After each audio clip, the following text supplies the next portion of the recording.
பாருங்கள், எங்களை நல்லா வாட்ச் பண்ணுங்கள். எங்களை பற்றி ரொம்ப பேச மாட்டோம், ஆனால் சபையை பற்றி ரொம்ப பேசுவோம். ஏன்னா சபைக்காகத்தான் இயேசு பூமிக்கு வந்தார். கர்த்தருக்கு மகிமை உண்டாவதா. ஆகவே தெய்வத்துவத்தின் பரிபூரணம் இயேசுக்குள் இருக்கிறது. நீங்கள் எந்த முனிவருக்கும் சொல்லுங்கள், எப்பா தவத்தை நிறுத்து, நீ தான தர்மத்தெல்லாம் பண்ணி பிரயோஜனம் இல்லை, தெய்வத்துவத்தின் பரிபூரணம் இயேசுக்குள்ளே தான் இருக்குது என்று ஒரு மெசேஜ் உங்கள் ஃபோனில் இருந்து அனுப்பி வைங்க. கர்த்தருக்கு ஸ்தோத்திரம். இது எங்கே இருக்குது? கொலோசியர் 2:9 இருக்குது. அதனால் அந்த வசனத்தையும் சுட்டி காட்டி உங்கள் ஃப்ரெண்ட்ஸு ரிலேட்டிவ்ஸுக்கெல்லாம் அனுப்புங்க. ரொம்ப ஒன்றும் பேச முடியாது இந்த ஆட்கள்கிட்ட வசனத்தை அனுப்புங்க, அது வேலை செய்யும்.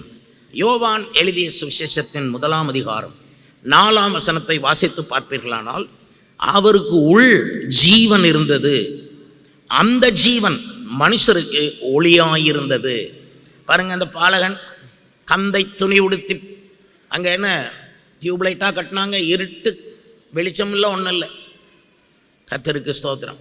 ஆனால் அந்த பாலகனுக்குள் ஜீவன் இருந்ததை கண்டார்கள், அதனால்தான் ஜீவன் பெற்றார்கள். நீங்கள் இயேசுக்குள் இருக்கிற ஜீவனை பார்க்க வேண்டும். பாருங்கள், நான் சொல்கிறேன், கவனமாக கேளுங்க. இயேசு, நான் எதையாவது பேசணும்னு இல்லை, இயேசு கிறிஸ்துவுக்குள் இருக்கிற ஜீவனை நீங்கள் பெறணும். அது சம்பந்தமாக ஒரு நல்ல வெளிப்பாடு உங்களுக்கு கிடைக்கணும்.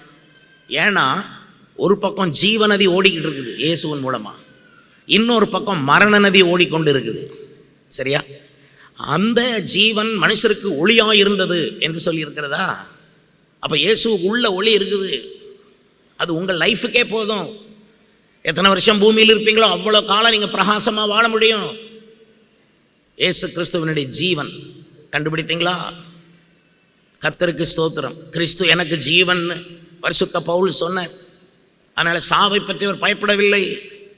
இன்று கிறிஸ்மஸின் அதிகாலை வேளையிலே, மகனே மகளே, உனக்கு ஜீவன் அத்தியாவசியமாய் தேவை. அது இயேசுவினுடைய ஜீவன் உனக்கு தேவை. அந்த ஜீவநதி உன் கண்களுக்குள், அந்த ஜீவநதி உன் வார்த்தைக்குள், அந்த ஜீவநதி உன் குடும்பத்துக்குள் ஓட வேண்டும். நீ போகிற இடங்களில் மக்கள் ஜீவனை பெற்று பிழைக்க வேண்டும். தேவனுக்கு மகிமை உண்டாவதாக. பிரியமானவர்களே, அந்த ஜீவன் மனுஷருக்கு ஒளியாயிருந்தது என்று சொல்லியிருக்கிறது.